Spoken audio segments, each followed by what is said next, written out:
This is a testimony on how God saved me, how I should be dead, and how He protected me. One day I was bush hogging on my tractor, and there was a limb in front of me, so I hopped off the tractor, got the limb out of my way, turned back, and I see my tractor had vibrated itself. It's rolling down the hill towards my pond. I ran after it and jumped up on it. My left leg slipped off, and I couldn't keep up with the speed, and the back tire rolled up my left leg all the way to my hip. Instantly, the rest of my body came off, and I landed on my right foot. With instant pain, I looked down, and my right foot was facing the wrong direction. So I lifted up, pulled it out from underneath me, and started to panic.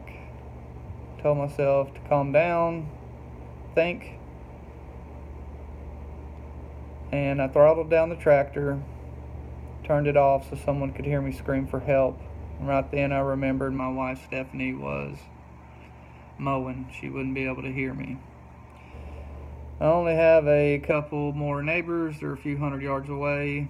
So as I'm screaming for help, I'm trying to get this tractor off me, and I push the back wheel, and I can only move it a couple inches.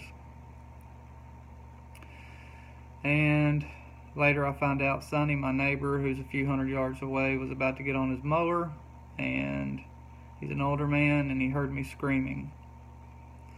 So miraculously, he jumps his fence and runs all the way to me. I went from desperation to elation to rage, because as he's coming up the hill, I can see him, and all of a sudden he gets to me and he leaves. So as I'm screaming, get it off me, I really start to get mad, and I'm like, where are you going? Get this tractor off of me. He runs to go get my wife. When they come back, Stephanie immediately jumps on the tractor. What do? So I tell her to disengage the PTO. She's panicking and she doesn't know where it's at. Sonny tells her to get off, let me do it. He gets on, tell him to disengage the PTO, and he does. Put both gear shifts in neutral, and he does. And tell him to start the tractor, and he does. So then calmly I say, put it in reverse and back off my leg. The cover on my gear shift that tells you where reverse, first, and second spins. And he finds the R on the gear shift, which it wasn't reverse, and accidentally runs over my entire body. Later, Stephanie had told me as the tractor's running over me, I'm screaming, no, no, no. But in my mind, I'm really calm. And I'm saying to myself, is this it? Really? Is this how I'm going to die? And then everything goes black. And then I hear pop, pop, pop, crack, crack, crack. And I can hear my bones breaking. And I think I know which bones are breaking. I'm saying to myself, that's my ribs. And the tractor runs over me. I do a 180 somehow and go head first underneath the bush hog, and Sonny stops the tractor. So as I'm thinking he's going to lift the bush hog up with the tractor, he's not having any of that.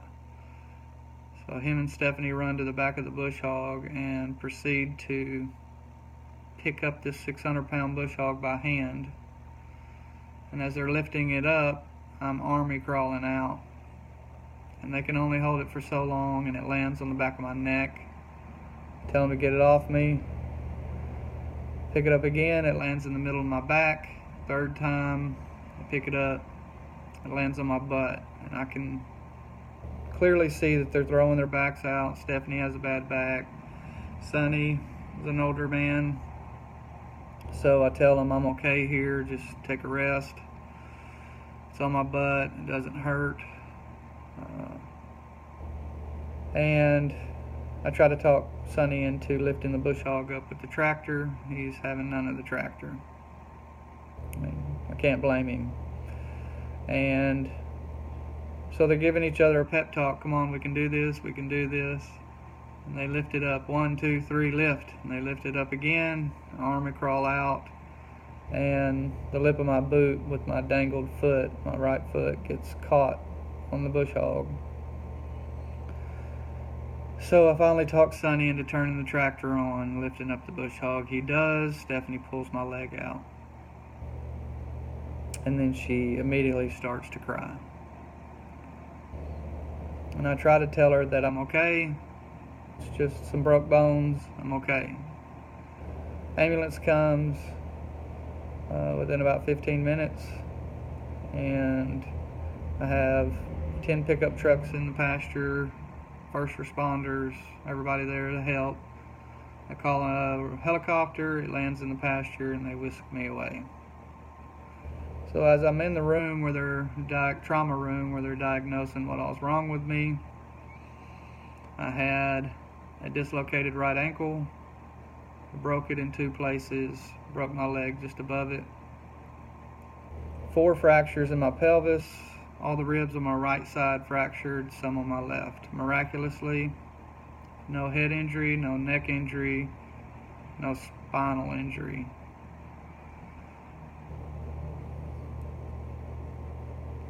And as families starting to come in, they're letting 2 or 3 come in at a time. There probably had to be 15 people there. You know, I hear what they have to say, and all I can think about in my mind is I'm telling them how God saved me, how I should be dead, and how He protected me. Another set of people come in. It happened probably 5 times.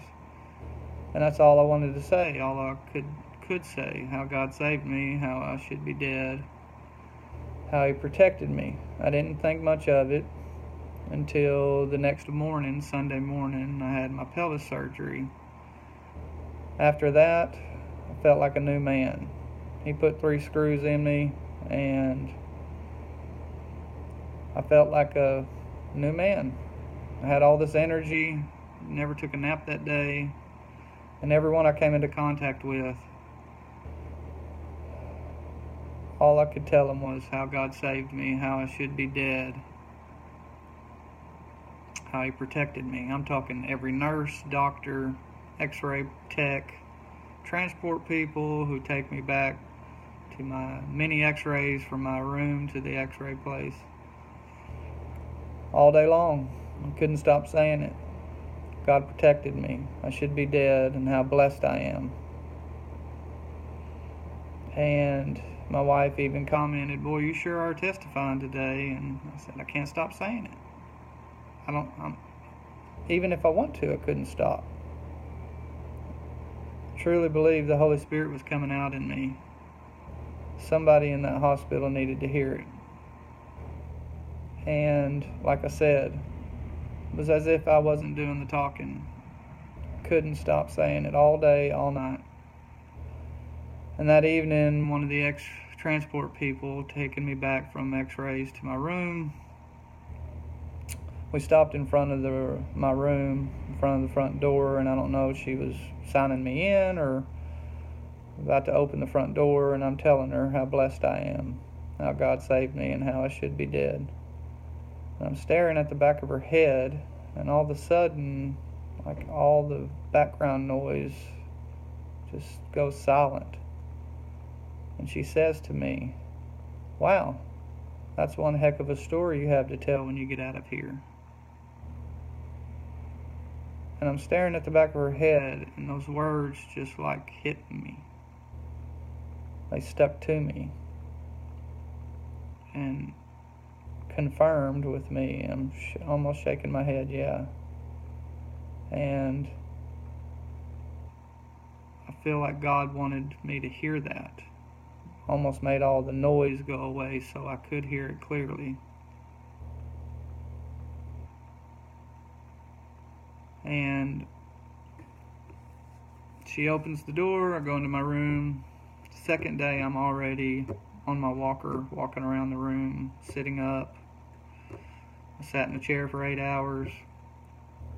All the glory goes to God. I couldn't have done that without him. And the physical therapy people are amazed that I'm already sitting up and walking around. Third day I had my ankle surgery, 3 plates in it, a bunch of screws. Got out of that surgery, my ankle was on fire. The fourth day, physical therapy people come in, said if you can walk to the door and back on your walker, you can get out of here. And I said, let's do it. So I walked to the door and back, and he asked me if I had stairs at my house, and I said, yeah. And he said, how do you plan on getting up those? And I push my body up with my hands on the walker, show him that I can get a couple feet off the ground. He said, I don't need to see any more. You can go home if you want. And I said, start the paperwork. So in 4 days, miraculously, I'm out of the hospital. All the glory goes to God. None of this happens without him. So after a week or so, I can finally sit up on my own out of my bed. And my mother-in-law is taking care of me for the first part of the day, and my father comes in the next part of the day for 2 weeks. And I ended up having an impacted bowel. Not good. We're 3 months into it now. I've got about 2 weeks to go where I can put weight on my ankle. And all the glory goes to God. I feel like I needed to tell this story. It's almost like God was saying, I didn't save you for nothing. You gotta tell everybody. And that's what I feel like I need to do. And that's my testimony.